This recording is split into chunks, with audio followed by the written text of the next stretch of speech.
Friend एक बार फिर से स्वागत करते हैं आपका अपने channel study with only UP PCS में। फ्रेंड आज टॉपिक लेकर के आए हैं श्वेत क्रांति। श्वेत क्रांति जो कि हर एग्जाम के पॉइंट ऑफ व्यू से काफ़ी इंपॉर्टेंट होती है। तो इस समय हम लोग कर रहे हैं तैयारी पीईटी 2022 की, जिसके सिलेबस में है श्वेत क्रांति या ऑपरेशन फ्लड या दुग्ध क्रांति। तो इसे कई सारे नामों से जाना जाता है। तो आज इसके बारे में पहले हम लोग करेंगे थ्योरेटिकल पार्ट को और उसके बाद थ्योरी को करेंगे। उसके बाद हम लोग इंपॉर्टेंट एमसीक्यूज़ को सॉल्व करेंगे।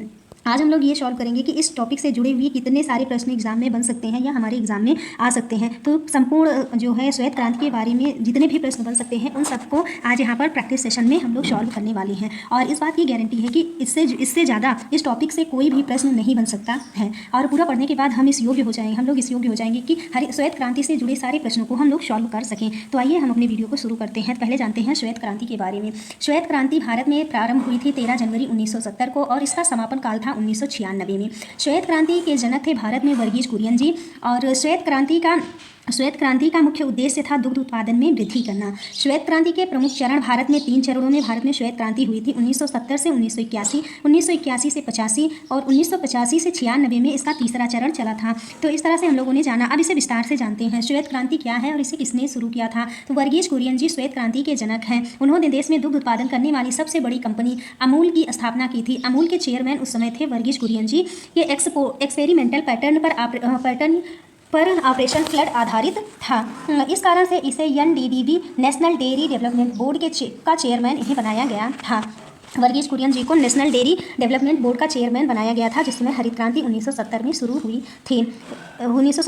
हुई थी। इन्हें ऑपरेशन फ्लड के आर्किटेक्ट के तौर पर भी जाना जाता है। उस समय भारत के प्रधानमंत्री थे लाल बहादुर शास्त्री जी थे और अन्य कंपनियों ने और अमूल के इंफ्रास्ट्रक्चर अरेंजमेंट और रिसोर्स के मैनेजमेंट के साथ नेशनल डेयरी डेवलपमेंट बोर्ड ने भारत में दुग्ध क्रांति या श्वेत क्रांति की शुरुआत की थी। तो इस तरह से यहाँ पर वर्गीज कुरियन जी और उनके एक मित्र ने मिलकर के दूध से मिल्क पाउडर बनाने और कस्टर्ड मिल्क बनाने की तकनीक का आविष्कार करने में महत्वपूर्ण योगदान दिया।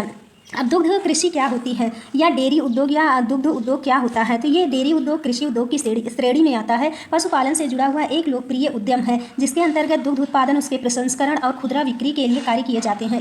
इसमें गाय, भैंस, बकरी या अनेक पशुधनों के विकास पर भी काम किया जाता है। दुग्ध उत्पादक पशुधन के पालन पोषण की बजाय इनके मांस उत्पादन का भी विक्रय करते हैं। दुग्ध फार्मिंग के अंतर्गत दूध देने वाले मवेशियों के प्रजनन, उनकी देखभाल, दूध की खरीद और विभिन्न प्रकार के उत्पादों के प्रोसेसिंग का भी कार्य किया जाता है। तो दुग्ध कृषि क्या है। दुग्ध कृषि डेयरी उद्योग भी एक प्रकार की कृषि उद्योग है। आगे बढ़ते हैं। इसके 3 चरण थे दुग्ध कृषि के। तो 1970 में पहला चरण शुरू हुआ था, जो 10 वर्ष यानी 1980 तक चला था। इस चरण में विश्व खाद्य कार्यक्रम के माध्यम से यूरोपीय संघ द्वारा दान दिए गए वाटर ऑयल और स्टीम्ड मिल्क की बिक्री से वित्त पोषित किया गया था। दूसरे चरण में 1981 से 85 तक 5 साल चला था। इस चरण के दौरान दुग्ध केंद्रों की संख्या में बढ़ोतरी हुई थी और दूध जो दूध था, मिल्क पाउडर था, वो बाजारों में उपलब्ध होने लगा था। और 1985 के अंत तक आत्मनिर्भर ग्राम दुग्ध सहकारी समितियों की व्यवस्था की जा चुकी थी। नेक्स्ट था तीसरा चरण। इस चरण में 10 वर्ष यानी कि 85 से 96 तक चला था। इसमें डेयरी सहकारी समितियों का विस्तार किया गया था और कार्यक्रम को अंतिम रूप दिया गया था। इसमें क्या किया। तीसरे चरण के अंतर्गत दुग्ध उत्पादन में वृद्धि और बाजार के लिए आवश्यक बुनियादी सुविधाओं को उपलब्ध कराया गया था। तीसरे चरण में इसका उद्देश्य क्या था दुग्ध क्रांति का। तो देश में दुग्ध उत्पादन में वृद्धि करना, ग्रामीण क्षेत्र की आय में वृद्धि करना, उपभोक्ताओं को उचित दाम पर दूध उपलब्ध कराना इस क्रांति का उद्देश्य था। आइए इसके महत्व के बारे में जानते हैं। इसने डेयरी किसानों को अपने स्वयं के हाथों बनाए गए संसाधनों पर नियंत्रण रखने के लिए अपने स्वयं के विकास को निर्देशित करने में मदद की। 2016-17 में भारत को विश्व में सबसे बड़ा दुग्ध उत्पादक देश बन गया।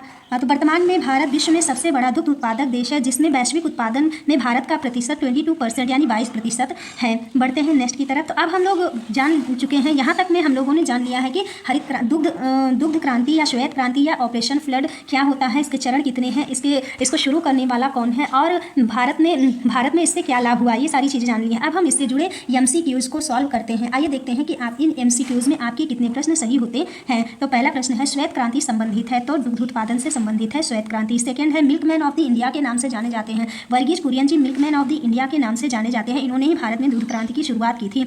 नेक्स्ट है श्वेत क्रांति की शुरुआत कब हुई थी। तो श्वेत क्रांति की शुरुआत 13 जनवरी 1970 को milkman of the India Verghese Kurien के द्वारा किया गया था। नेक्स्ट है भारत में हरित क्रांति के जनक कौन थे। तो हरित क्रांति के जनक नॉर्मन ई बोरलांग थे और भारत में श्वेत क्रांति के जनक वर्गीज कुरियन जी थे। नेक्स्ट है नेक्स्ट है श्वेत क्रांति के समय भारत का पीएम कौन था? तो श्वेत क्रांति के समय भारत के पीएम थे लाल बहादुर शास्त्री जी। शास्त्री जी ने ही जय जवान जय किसान का स्लोगन दिया था, यानी नारा दिया था। नेक्स्ट है ऑपरेशन फ्लड संबंधित है। ऑपरेशन फ्लड दुग्ध क्रांति से संबंधित है। ऑपरेशन फ्लड क्या है? तो ये दुग्ध क्रांति से संबंधित है। इसका मेन उद्देश्य था भारत में दुग्ध उत्पादन में वृद्धि करना। नेक्स्ट डेयरी, राष्ट्रीय डेयरी विकास बोर्ड का मुख्यालय कहाँ स्थित है? ये पूरा जो दुग्ध क्रांति शुरू हुई थी भारत में, दुग्ध क्रांति, वो किसके द्वारा शुरू की गई थी? तो वर्गीज कुरियन जी थे, लेकिन ये किस बोर्ड के माध्यम से शुरू की गई थी? तो ये राष्ट्रीय डेयरी डेवलपमेंट बोर्ड के माध्यम से शुरू किया गया था, और जिसका मुख्यालय आनंद नगर गुजरात में था, जिसका मुख्यालय आनंद नगर गुजरात में है।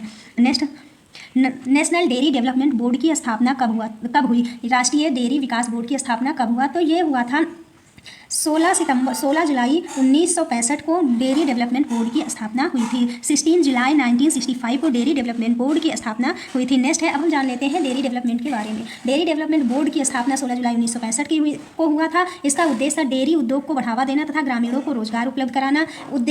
ये किस उद्योग में आता है डेयरी उद्योग? तो ये डेयरी विकास एवं डेयरी सहकारिता मंत्रालय के अंतर्गत आता था। इसके संस्थापक थे वर्गीज कुरियन जी, और इसका मुख्यालय पड़ता है आनंद नगर गुजरात में। नेक्स्ट स्लाइड है, श्वेत क्रांति का दूसरा नाम क्या था? दुग्ध क्रांति का दूसरा नाम क्या था? तो इसका दूसरा नाम था operation flood. Operation flood is related to श्वेत क्रांति। नेक्स्ट है, श्वेत क्रांति की सफलता का श्रेय किस मॉडल को दिया जाता है? श्वेत क्रांति की सफलता का श्रेय किस मॉडल को दिया जाता है? तो जो मॉडल था वो था सहकारी या अमूल्य मॉडल। सहकारी या अमूल मॉडल, यहाँ पर सहकारी होगा, यहाँ पर प्रिंटिंग मिस्टेक है। सहकारी अमूल मॉडल को दिया जाता है श्वेत क्रांति की सफलता का श्रेय। नेक्स्ट है, विश्व दुग्ध दिवस कब मनाया जाता है?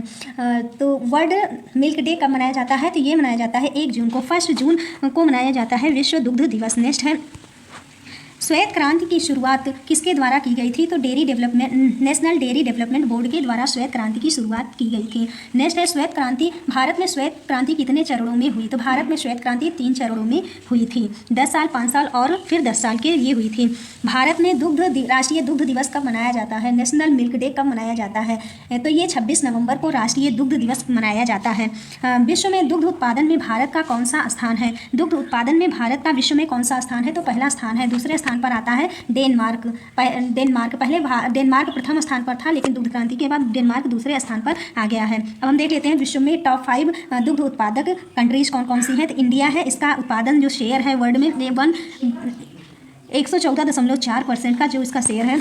फिर उसके बाद आता है यूनाइटेड स्टेट, पाकिस्तान नंबर 3 पर, फिर चाइना, फिर जर्मनी। ये विश्व के दुग्ध उत्पादक कंट्रीज़ हैं। नेक्स्ट है, तो इस तरह से दुग्ध उत्पादक कंट्रीज़ हैं। तो इस तरह से हम लोगों ने कवर कर लिया दुग्ध क्रांति को, और आप लोगों ने पूरा वीडियो देखा, इसके लिए आपको बहुत बहुत धन्यवाद। अगर आपको हमारा वीडियो अच्छा लगा हो, आपने कुछ सीखा हो, या आपको दुग्ध क्रांति से रिलेटेड सारे डाउट क्लियर हो गए हैं, तो प्लीज़ हमारे चैनल को लाइक करें, शेयर करें और सब्सक्राइब करें। Thank you.